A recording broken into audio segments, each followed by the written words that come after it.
Hello everyone, welcome back to my channel Learn English, and today we'll be reading a poem 1.1 from your English textbook, Where the Mind is Without Fear, written and composed by Rabindranath Tagore.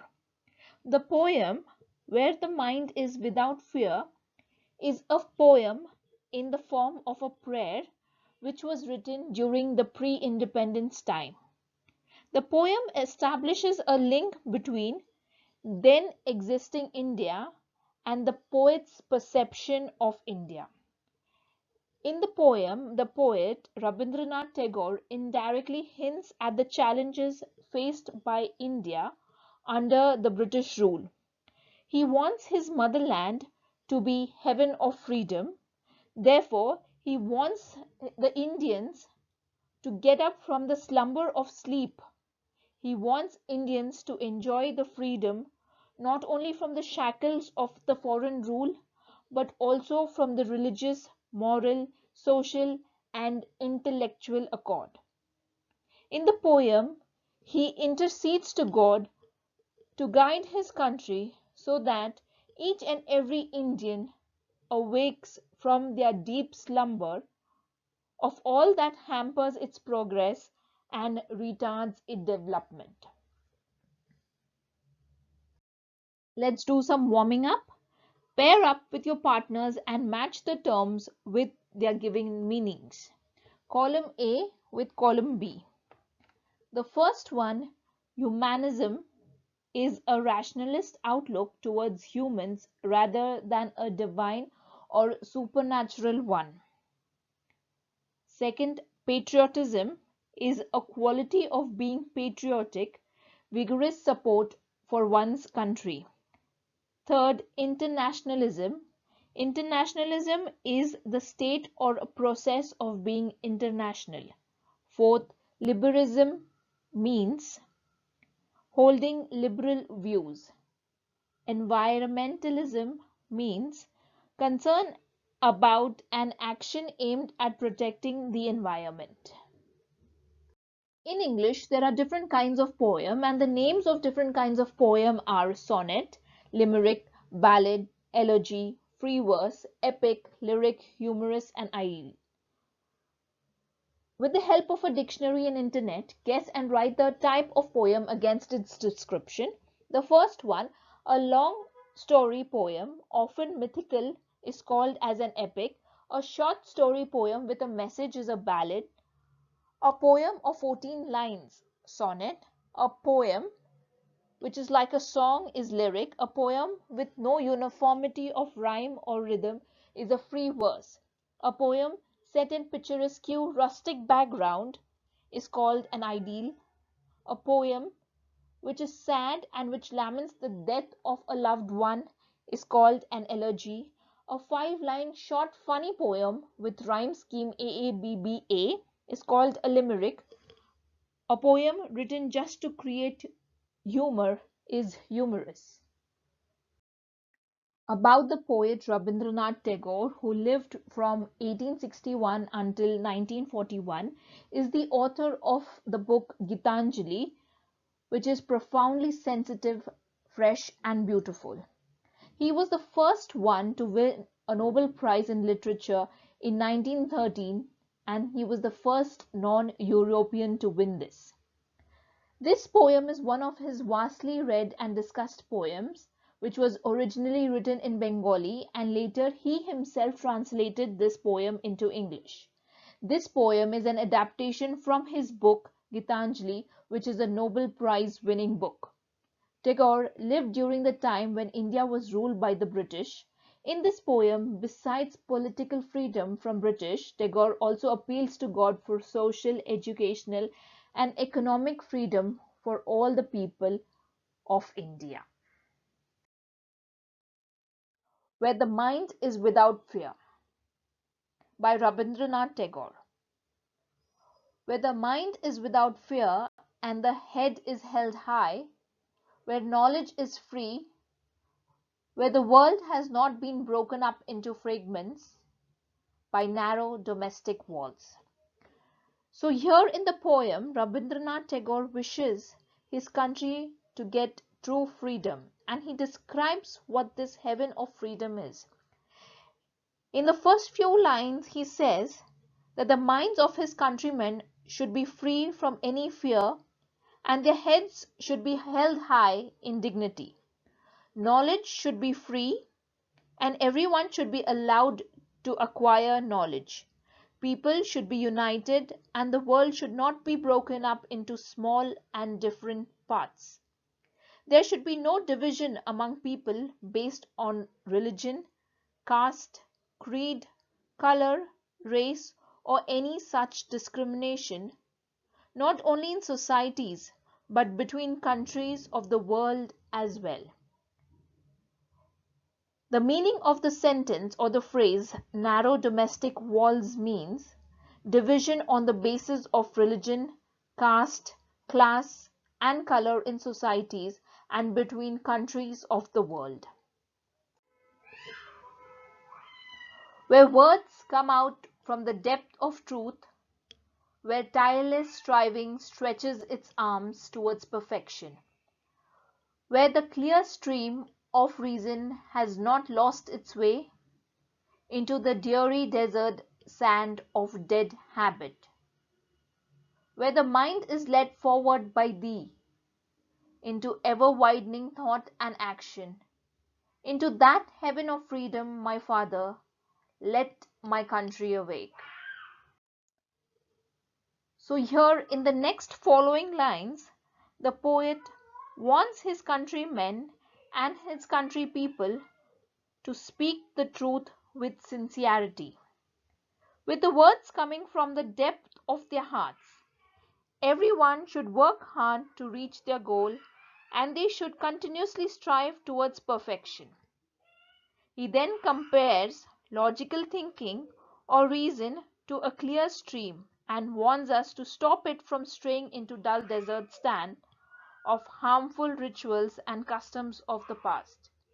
Here the poet says that reasoning ability of people should not be lost or overshadowed by superstitious beliefs and prejudice. His countrymen should be held by rational thinking and not by any old beliefs that are harmful. In the lines 9 and 10, that is, where the mind is led forward by thee into ever widening thought and action, into the heaven of freedom, my Father, let my country awake, the poet wants the minds of his countrymen to be led forward by the Almighty, so that they broaden their outlook, thoughts, and action. We should be generous in thoughts and we should also be open minded. In the last line, that is, into that heaven of freedom, my Father, let my country awake, the poet addresses God as his Father and asks him to awaken his country into a heaven of freedom, where the people's outlook and attitude get broadened and bring forth good thoughts, good words, and good actions. The meaning of tireless striving stretches means continuous efforts and struggles which the countrymen need to take in order to achieve perfection. Stretching its arm means aims at achieving a goal. A dead habit means an old traditional ritual and custom that can be harmful. Ever widening means forever broadening one's outlook. Heaven of freedom means a condition of total freedom, freedom from the bondage of anything that is harmful. English workshop. In your notebook, write down lines from the poem as a proof for the following. The first one, Tagore wishes for a nation where people are truthful.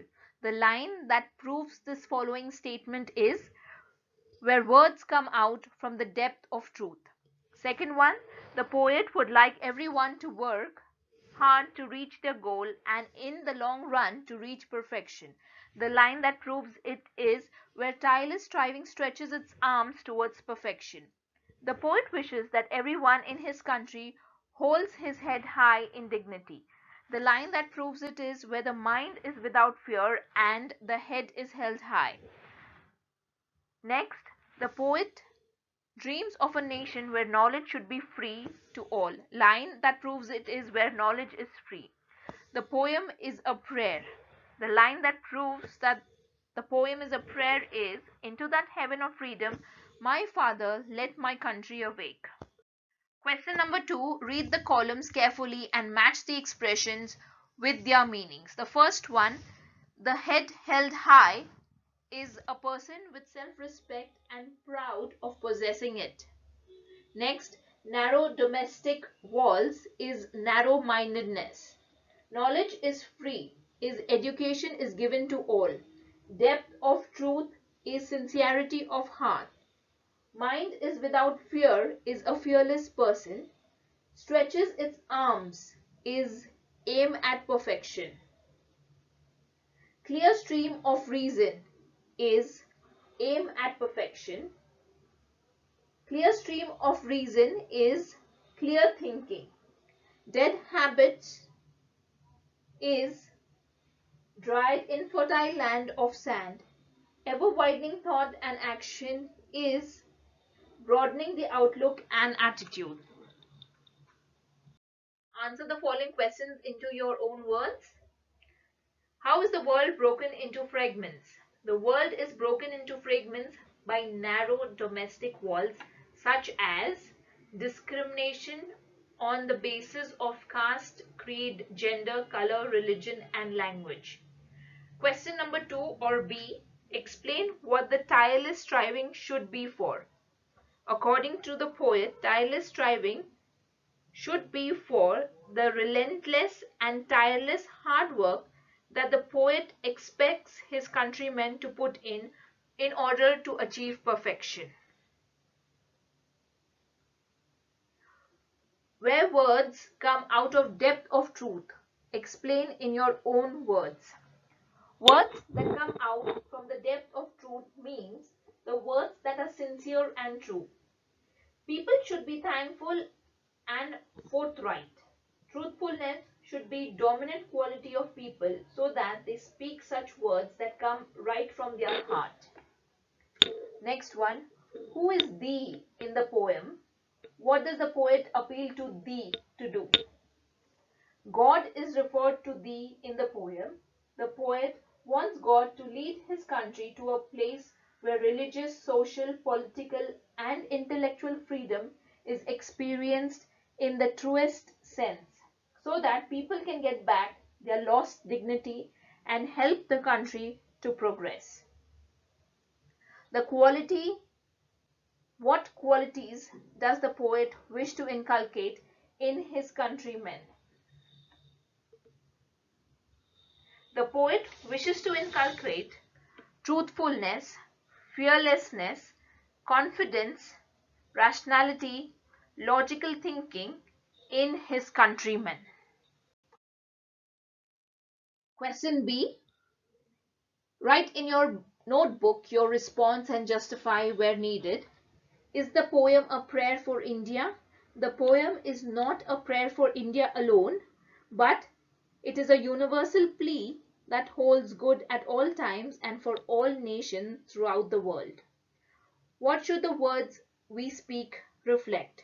The words we speak should reflect our true self or our truthfulness.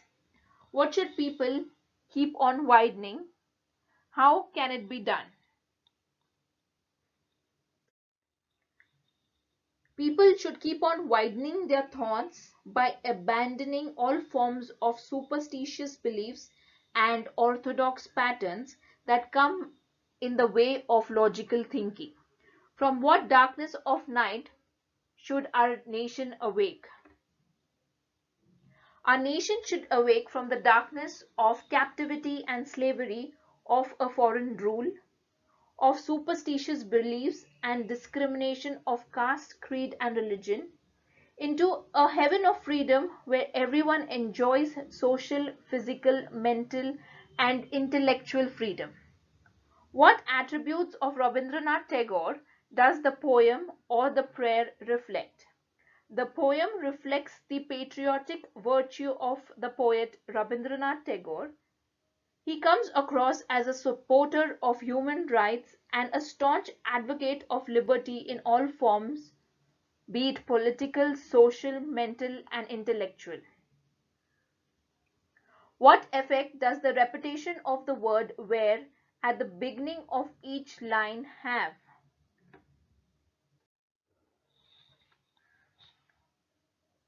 The repetition of the word where at the beginning of each line is a figure of speech called anaphora, which emphasizes and lends clarity to the kind of place that Tagore wishes his countrymen to become, thereby intensifying the theme of the poem, where the mind is without fear. Question number 4. Read the poem carefully and complete the table after the discussion in pairs. 1 is done for you. Concept of the poem. The first one, mind. Present situation, the mind is full of fear. The ideal situation that is expected is a fearless mind. Second one, the concept of the poem is head. Head is bowed low due to lack of self-respect and low esteem. Ideal situation is head should be held high. Third concept is the knowledge. Knowledge is the prerogative of few chosen ones, whereas an ideal situation should be knowledge should be for free for all. Words. Words are shallow and superficial, however, the word should be full of truthfulness. Habit. Habit is old, harmful, traditional, and custom that are practiced. The expected ideal situation is logical thinking and reasoning. Concept in the poem of thought and action. The present situation is narrow outlook. However, the ideal situation has to be people should be progressive and broad-minded. Question number 5a. Complete the following sentences using your own interpretation. The first one, when the mind is without fear and head unbowed, we enjoy mental freedom. When knowledge is free, every citizen enjoys the right to read and write. We can prevent social injustice when we pull down discriminatory walls of caste, class, religion, etc. Constant effort and strife leads to perfection. Logical thinking and reasoning can put a stop to superstition. Tagore appeals to God to make his country a heaven of freedom. Question number 5b. Fill in the blanks. Students should keep themselves aloof from dogmatism. When educated, everyone will be literate. It is a social duty of every student of modern world to uproot discrimination from societies. Students must develop scientific outlook and attitude. In the world of symphony, students must reason. Appreciation of the poem. Points to be considered while writing the appreciation of the poem will be explained on this slide. The appreciation of the poem consists of the title of the poem, which is the name of the poem, the name of the poet, the rhyme scheme of the poem. In this poem, there is no rhyme scheme. Therefore, the students can write that this poem is a free verse without any rhyme scheme or rhythm. The students can also write their favorite line, central idea or theme. The main idea of the poem needs to be written under central idea or theme. It can be written in 3 or 4 lines. For example, the central idea or theme in this poem is that this poem is a prayer to God, where the poet asks God to awaken his countrymen and country into heaven of freedom, where there is total freedom of good thoughts, good words, and good actions. Coming to figures of speech, the students will have to write all the figures of speech and explain any one. The students will have to choose one which they can explain very well, and they can also mention the other figures of speech. The students can also mention special features of the poem, for example, the type of poem, the type of language that is used in the poem, the tone of the poem, and what meaning is implied in the poem, and why the students like or dislike the poem. The appreciation of the poem has to be written in a paragraph format in the examination. This is a set activity that the students need to do in their classwork book. The students need to read the short story written by Rabindranath Tagore, The Kabuliwala or The Homecoming. Also visit the website and collect more information about Rabindranath Tagore's life and work.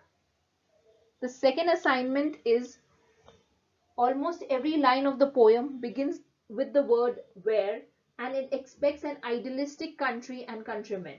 Now, the students should work and compose a poem regarding ideal school, and they should begin with the word where.